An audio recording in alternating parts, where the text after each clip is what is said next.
There's a road in western Arizona that many people do not know about. And in fact, those that do would prefer that it stay that way.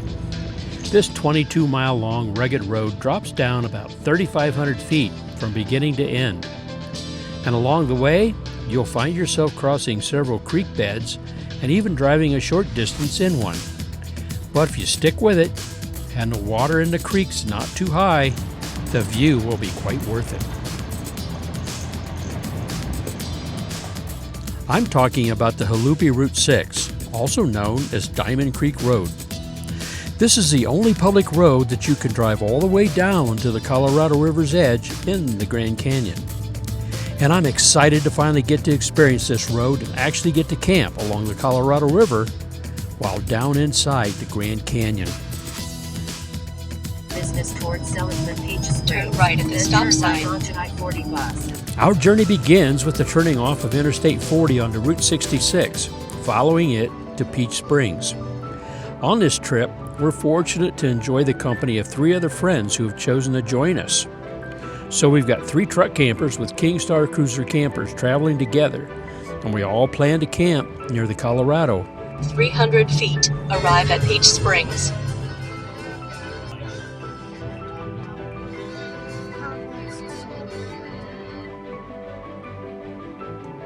After arriving in Peach Springs, we found the Jalupy Game and Fish Department building right on Route 66, and soon we were all armed with the necessary permits to drive down Diamond Creek Road and camp for the next couple days along the Colorado River. All of a sudden, I'm like, oh, it's for the Rangers. And one of the Rangers came over and was like, oh, yeah, I said, there are toilets down there? Oh, yeah.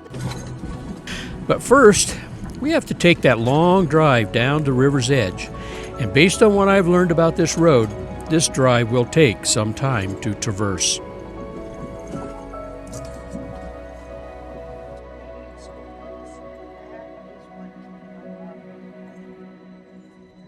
Continue on BIA 6. The road starts out pretty tame, sort of hard-packed gravel for maybe the first 5 miles or so. Then the scenery begins to change, and along with it, the road begins to become a bit more rough. And you'll find yourself slowing down considerably for both the bumpy road and the amazing scenery that stretches out before you. Now our scenery is starting to get a little more like you're going down into the canyon. Temperature is going up to 73 now.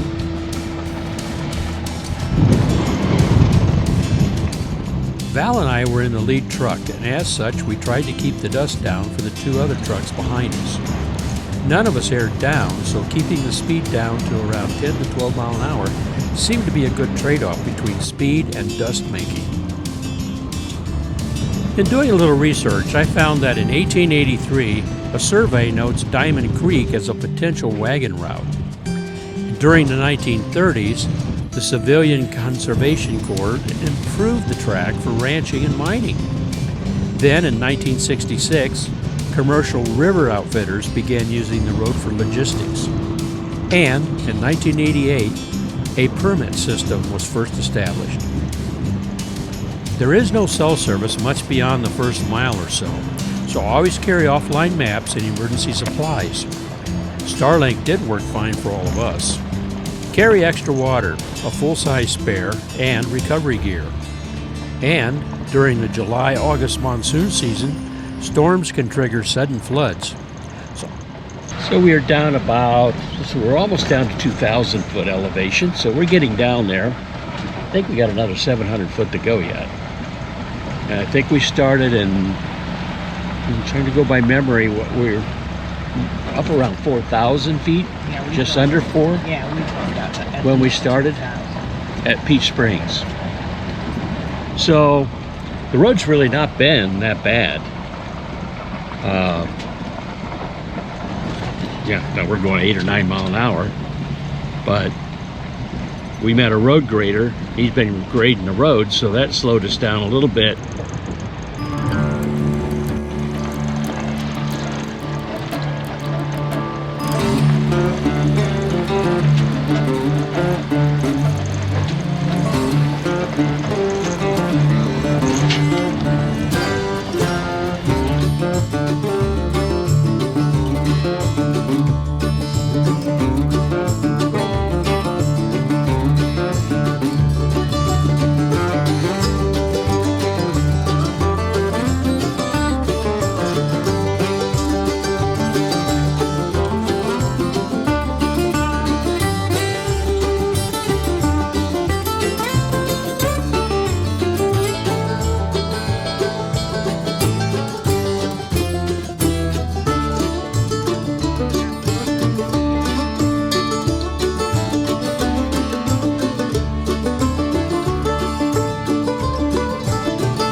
Okay, we made it down here to the bottom of the Grand Canyon, and we'll take you down to the river in just a minute, but let's take a look at our campsite. Let me turn the camera around. So there's several campers down here already, and there's 3 of us. There's Pete and Kelly over there. There's our rig over here. Is Lobos's rig.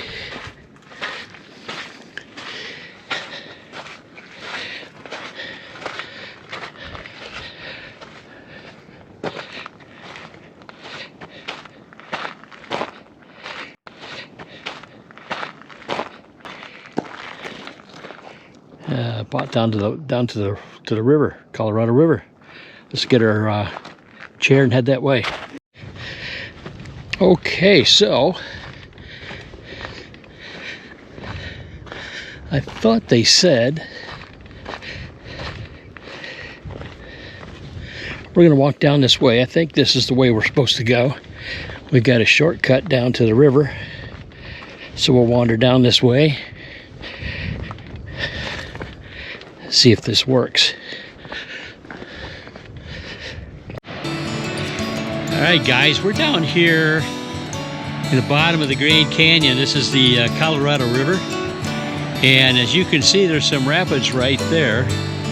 And if we swing the camera around this way, I'm going to hold the camera still, and I don't know if that's going to be able to show up real well in the video or not, but the water is really moving.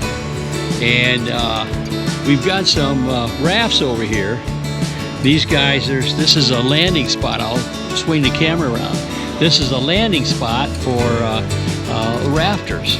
And they came in, some of them came in a little while ago, and the folks that I was just visiting with were saying the rafter people came over, people that run the company, and asked them to please don't jump in the water. And I don't know how well you're going to see this, probably better than what I'm thinking you can. But the water, the bottom of the river drops off here really fast. So you go out even 10 foot, and it's probably going to be close to, at least right here, I'm guessing without measuring, you're going to be at least at 10 foot out, you're probably getting probably close to 6 feet of water depth right there.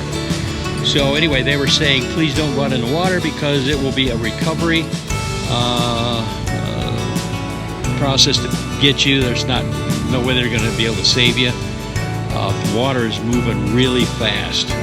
So we're, and I'm not really dressed to get in the water anyway. So other than putting your feet in the water, right along the edge here, you stay out of the water. But listen to the rapids, it's just beautiful down here. Who would have thought you could drive down and camp at the bottom of the Grand Canyon? Oh, this is a wonderful little spot. We're going to be here for a couple days. And this is really cool. We've got all kinds of friends up there to camp with. So it'll be a nice, quiet, dark evening. But, so this is, if you ever wonder what it looked like down here along the Colorado River, the bottom of the Grand Canyon, this is what it's like. So, if you like my hat, my ears are getting a little sunburned from the Overland Expo, so covering up the hat, the ears, protect them. Starting to feel a little raw. Looks like down there, I don't know how well you're going to be able to see it, but down there's another sandbar down there. I was really surprised coming down here. You can see the sand here. Well, up on the other side of those bushes and that's all sand, and it wasn't exactly fun walking in. It's deep sand. All right, guys, that's what we got going on down here at the bottom of the canyon.